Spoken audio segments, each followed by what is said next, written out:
Hi guys, ஃப்ரெஷ்ஷாக காலையில் வந்து பார்த்தீங்கன்னா முருங்கைக்கீரை வந்து பார்த்தீங்கன்னா நல்லா ஃப்ரெஷ்ஷாக இருக்குது. ஸோ முருங்கைக்கீரை வந்து பொரியல் செய்யலாம். அதுக்கப்புறம் முருங்கைக்கீரை வந்து ராக்கி மாவு வச்சு அடை செய்வாங்க இல்லையா, ஸோ அது கூட செய்யலாம். நான் வந்து பார்த்தீங்கன்னா இப்போது முருங்கைக்கீரை பொரியல் தான் வந்து செய்ய போகிறேன். முருங்கைக்கீரை பொரியல் செய்யறதுக்கு ஃப்ரெஷ்ஷாக இருந்து நான் காசு கொடுத்து வாங்கிட்டு வரல, அவசர மரமாக வந்து கொடுத்து விட்டாங்க. அவங்க மரத்துலேருந்து பறிச்சுட்டு வந்தாங்க. ஸோ இந்த வாழை இலை கூட அவங்க தான் தந்தாங்க. வாழை இலை எல்லாம் ஃப்ரெஷ்ஷாக இருக்குது, இலையும் அவங்க தான் கொடுத்து விட்டாங்க. ஸோ இப்போது இந்த முருங்கைக்கீரையை வந்து பார்த்திங்கன்னா நம்ம கட் பண்ணிவிட்டு எல்லாம் வந்து எடுத்து வச்சுக்கலாம். அந்த லீஃப் வரைக்கும் எடுத்துப்போம். ஸோ அதனால தான் இப்போது இந்த மாதிரி எடுத்துக்கிட்டோம்னா, நான் எப்படி வந்து இந்த மாதிரி வந்து பண்ணணும்னு பார்த்தீங்கன்னா, இந்த மாதிரி ஒரு லீஃப் எடுத்துட்டோம்னா இங்கே நம்ம சென்ட்ரல் பகுதி எடுத்துட்டோம்னா இப்படி வந்துடும் நம்மளுக்கு. இந்த மாதிரி தான் நான் எடுப்பேன். ஏன்னா அதோடைய இதுவும் இருக்கணும், ரொம்ப வந்து லீஃப் மட்டுமே இருக்கக்கூடாது. இந்த மாதிரி நடு சரமில் வந்து இந்த மட்டும் போட்டுடணும். ஸோ இப்போ வந்து இதெல்லாம் உருவி எடுத்துக்கலாம்.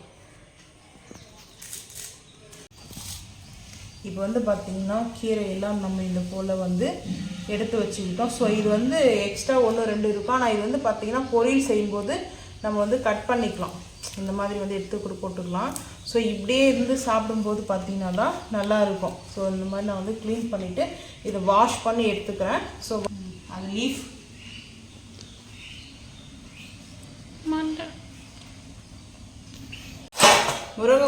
கீரை வந்து பார்த்திங்கன்னா பாதி வந்து பொரியல் செஞ்சுட்டேன். ஸோ பாதி இருக்குது வந்து பார்த்திங்கன்னா இந்த மாதிரி ஃபில்டரில் வாஷ் பண்ணி எடுத்து வச்சுருக்கேன். ஸோ கொஞ்சம் தாம்பாளத்தில் வந்து பார்த்திங்கன்னா சேர்த்துக்கலாம்.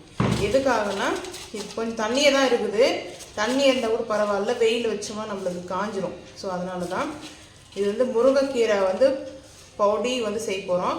இது வந்து ரைஸ்க்கு வந்து பார்த்திங்கன்னா ரைஸ் மட்டும் செஞ்சுட்டு அப்படியே மேலே அந்த பொடி போட்டு கொஞ்சம் கீயோ நல்லெண்ணையோ போட்டு அப்படியே அது சாப்பிடும்போது டேஸ்ட்டு சூப்பராக இருக்கும். ஸோ 1 by 1 வந்து பார்க்கலாம். ஏன்னா இந்த முருங்கைக்கீரையே சன்லைட்டில் இப்போ வந்து வைக்க போகிறோம் வெயிலில்.